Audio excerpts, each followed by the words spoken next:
Hey, it's Hanky and Frankie Designs here, and today I'm going to show you just how easy it is to edit your Find the Guest bingo game, Christmas Party Edition.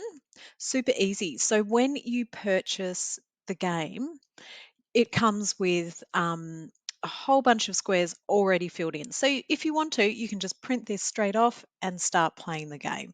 It's that easy. There's some great categories there, such as find the guest who is vegan, find the guest who loves Christmas more than any other holiday, was born in December, leaves the gift buying until Christmas Eve. We all know someone in our family or our circle of friends who does that.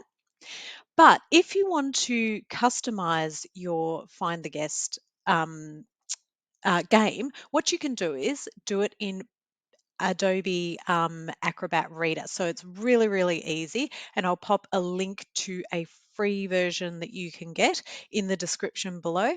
But all you have to do is open up um, your editable file. So you get two different types of files. There's an editable one, and then there's this pre-filled. And then super easy. All of these blue squares just means that it's editable. And when you print this off, the blue squares don't show up. So it's just for when you're filling it in.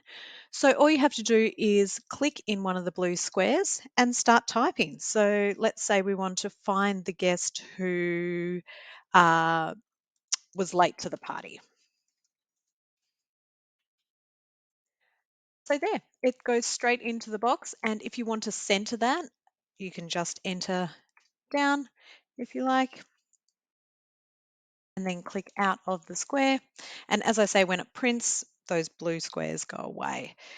Let's see, find the guest who um, enjoys long walks on the beach, just for a cliche.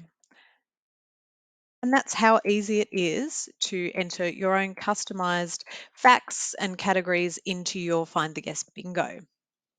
Fantastic. So the link to this template is in the description below, as well as the link to our Etsy shop where there's heaps of other Christmas games and Christmas themed activities for you to have a look at as well. I hope you have a great time with this game. It's so much fun. You can make it harder by just allowing your guests, they can't use the same guest for more than one answer. So that's a really cool way to make it a bit trickier. Okay, so enjoy.